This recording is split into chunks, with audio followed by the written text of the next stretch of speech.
Flashback. The NBA knew they needed to look further into this. Back in 2013, an investigation into a steroid clinic in Miami found that a man by the last name of Paul would come to pick up products for a man with the initials LJ. LeBron's initials are LJ, and his agent's name is Rich Paul.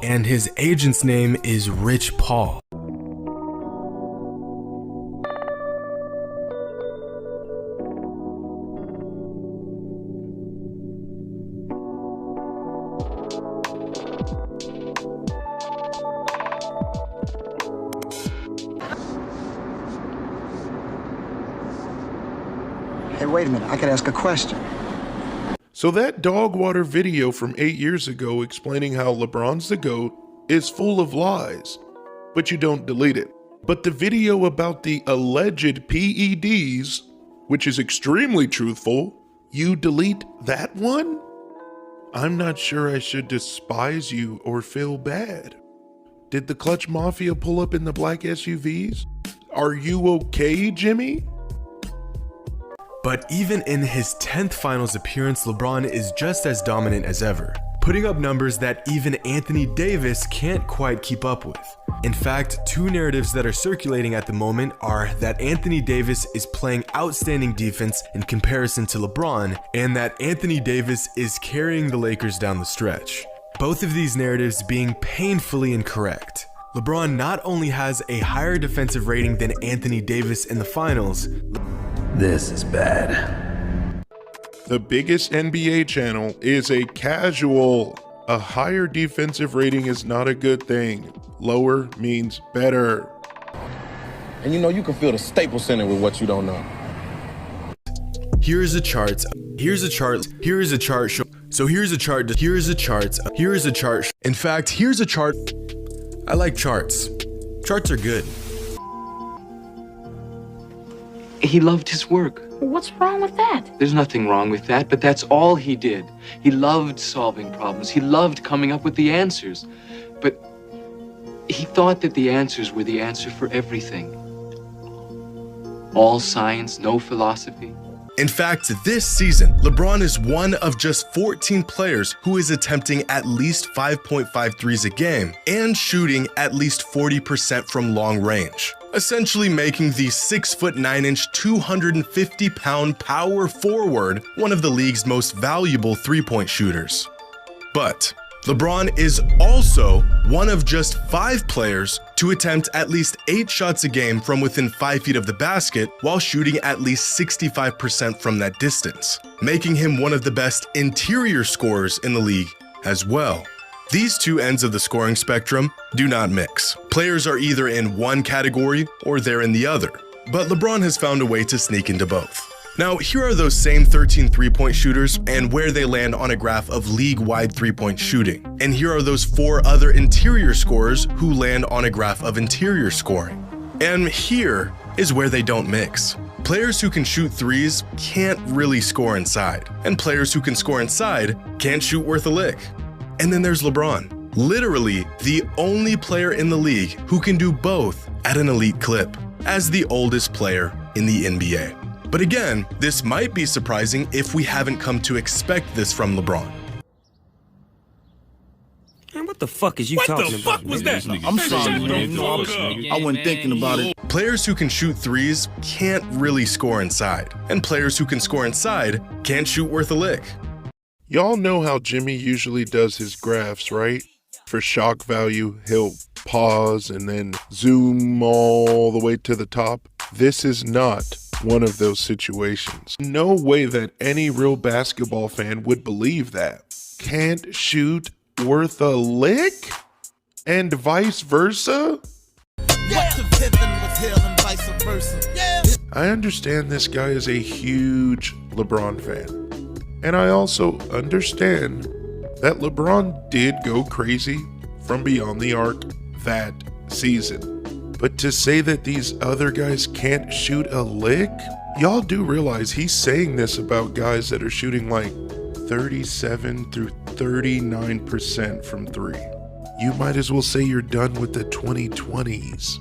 At the time of him saying this, yes, Joker was pretty mid from beyond the arc that season, which will actually make this worse. So instead of just looking at 0 through 5 feet and just threes, why don't we look at every single zone on the floor and compare LeBron to these guys that can't shoot a lick? I did the numbers myself, so they could be off, but even if they are, it should be like less than 1%. I even added to the damn decimal. And by the way, the threes aren't regular threes, it's 20 feet through 29 feet. If you calculate every single percent that you can accumulate on the floor from every zone, LeBron beats Joker in 3 categories, but as you can see the minuses, they're still very close. Do you see those huge plus signs in favor of Nikola? We're talking about a 18% difference, 23% difference.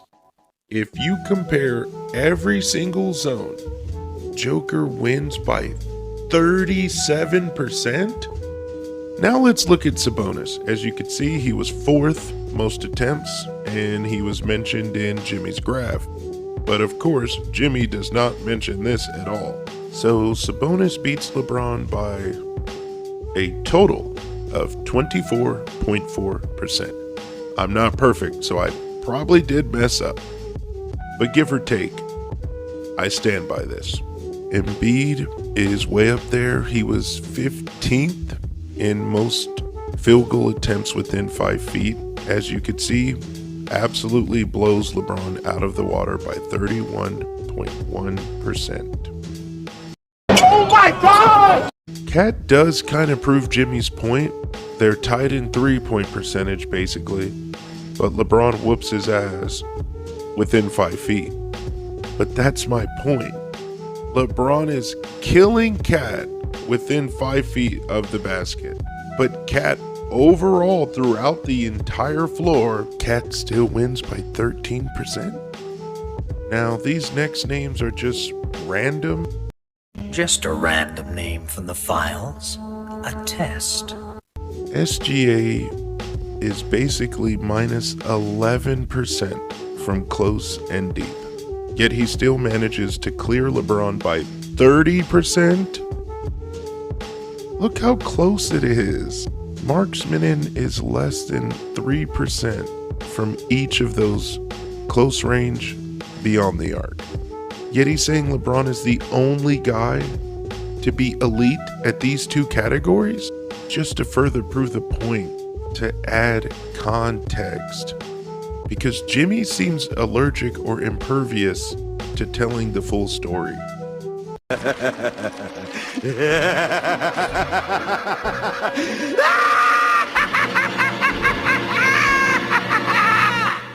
But again, this might be surprising if we haven't come to expect this from LeBron. We expect LeBron to shoot over 40% from 3-point land, even though he's only done it twice in over 20 seasons. Well, that's a weird thing to say. Did you know that LeBron is the only player in NBA history to be listed as a point guard, shooting guard, small forward, power forward, and center? And when I say listed, I don't just mean that was the formal position given to him. I mean, he started and played the majority of his minutes at every single position for at least 1 season of his career. Why do I always have to read articles for Boris Dio? Now, you could say LeBron plays better or longer at all 5 positions. Pause. But to say LeBron's the only one to play all 5 positions, That's just plain poppycock. obviously I could mention Magic, but I'm not sure he qualifies. I'm not sure he played the center long enough. But back to Dio. Boris Dio played the center, filling in for Amare and Kurt Thomas. It may not be an entire season, but he played long enough. He was literally matched up against Yao Ming. How about Boris Dio guarding Yao Ming? And doing an excellent job. Had Yao Ming scored tonight? Hasn't taken a shot yet until then. It's very difficult to play against smaller guys. You're always used to playing against guys your own size, if not bigger than you. And Dio just doing an outstanding job using his quickness, his instincts. Diaw played some center for the Bobcats, and sometimes Popovich used him as a center. Atlanta Hawks assistant coach. He was truly the first guy I ever saw play all 5 positions offensively and guard all 5 positions defensively. That's his coach. And this is your king. You can't just key in on 1 or 2 guys or even 3 guys. Everyone on the court is live and they all can do multiple things. All the way down to their point forward and Boris Diaw, so. Flashback. And again, I am the biggest LeBron fan there is. Growing up, the guy was my idol. I shaped my whole game around his. And to this day, he is still by far my favorite player in the league. In fact, he's my favorite athlete of all time. Yeah, you noticed.